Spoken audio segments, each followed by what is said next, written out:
So it's funny, everyone keeps like using that new scientist video. Actually, like Fox News was like, "Hey, do you have a copy of the video of the thing playing Pong?" I was like, "Just go to this website." And then they're like, "There's no video." I was like, "Yeah, that's because new scientists just did the screen recording. That's the real thing." And they're Oh, like, "Oh, okay, okay, cool. yeah, Awesome. Yeah, I'm glad I got the real video link.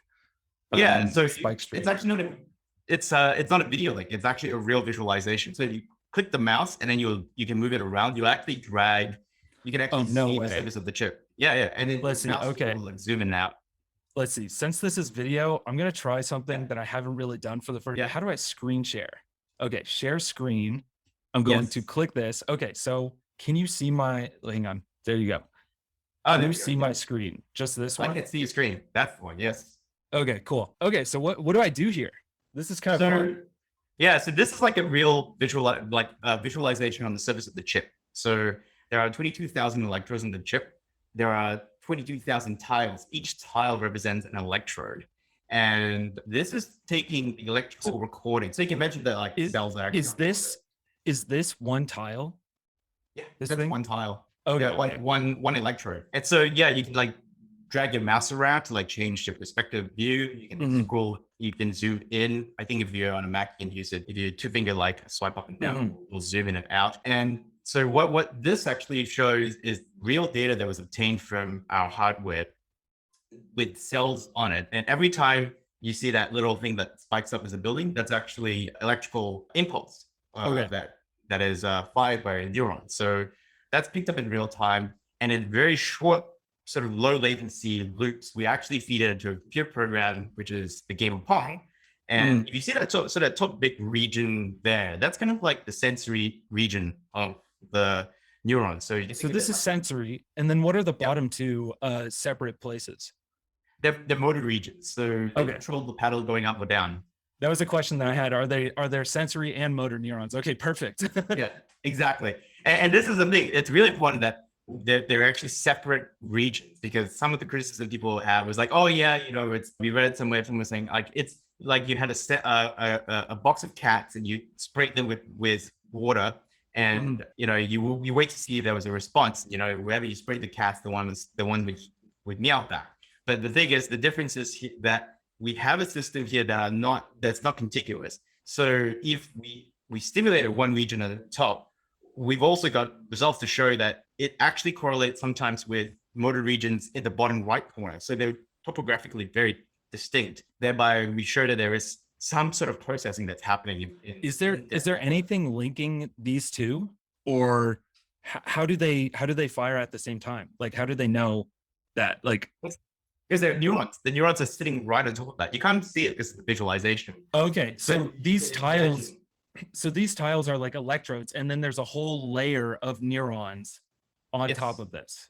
Okay, Yeah. So if you go to the link I sent you with the media pack, I think there might be a scanning electron microscopy image that might be that might have a better view of let's it. see. There we Okay. go. We got a bunch of stuff. Oh, okay. So that one there, NPC1. That's one image that's pretty cool. So that's a scanning electron microscopy image. So 20 microns. This is essentially what is on our chip. So those tiles that you saw, they're like the Mhm. red things at the base of it. Okay. The Yeah. things that look like bricks. And then the Yes. neurons. So I'm surprised because I thought this was very two-dimensional, but this looks like there's like one, two, three layers of neurons on top of this, or maybe just Yeah. two. 3, 4. Sometimes they Okay. grow into like little like clumps, but they're still pretty much flat. Like, Mhm. you know, they're kind of smeared on kind of thing. Whereas the real braids that we have a proper, spherical. So like how precisely did you work on putting these neurons onto the chip? So we try our best to like sort of make them an even spread. Now, Yeah. here's the crazy thing. These neurons actually will move physically as well. They will migrate to regions wherever they are. They No will way. break off connections, yeah, and they will form new connections. So a lot of it is outside of our control. And this is Mhm. the huge paradigm shift that a lot of people don't understand, which is that when we program it to play the game of Pong, and we have other games that we will test it, we don't actually explicitly program or tell them how to connect. We just say, here's the game, here's an environment, here's what we want you to do, go Mhm. figure it out. And so you have the sensory block, and then you have the Yep. two motor blocks. What Yes. first off, what's the difference between the two motor blocks? And then like, so those tiles in there tell it that it's a motor cell, or like, are there different cell types on top of the motor blocks and the sensory blocks? Yeah, so the way you can think of it as if you have that big sensory region, we say the position of where the ball is in relation to the paddle at any one time, we encode that as like, are you to the left or to the right of the paddle? So that gives it some information in the y-axis. You can think of it Mm, y-axis. And then we encode information of how far it is to the paddle in the x-axis using what's called rate coding. So it's like warmer, you're getting close to the thing, or, that mm. kind of sort of encoding. So we use these two pieces of information to say, hey, where's the ball in relation to the paddle? And then we feed that to the neurons. And then with the very short amount of time, around like maybe 100 frames per second or so, like 100 hertz, we then query and say, hey, where do you want to go? Do you want to go up or do you want to go down? So we look at what we do is we look at the activity in the motor regions, and the motor regions, encode for the power to go up or go down. Yo, what's up, everyone? I hope you guys enjoyed that clip. I have more clips on the channel, and the full podcast is linked in the description. And I got some more cool interviews coming soon. So I'll see you guys in the future.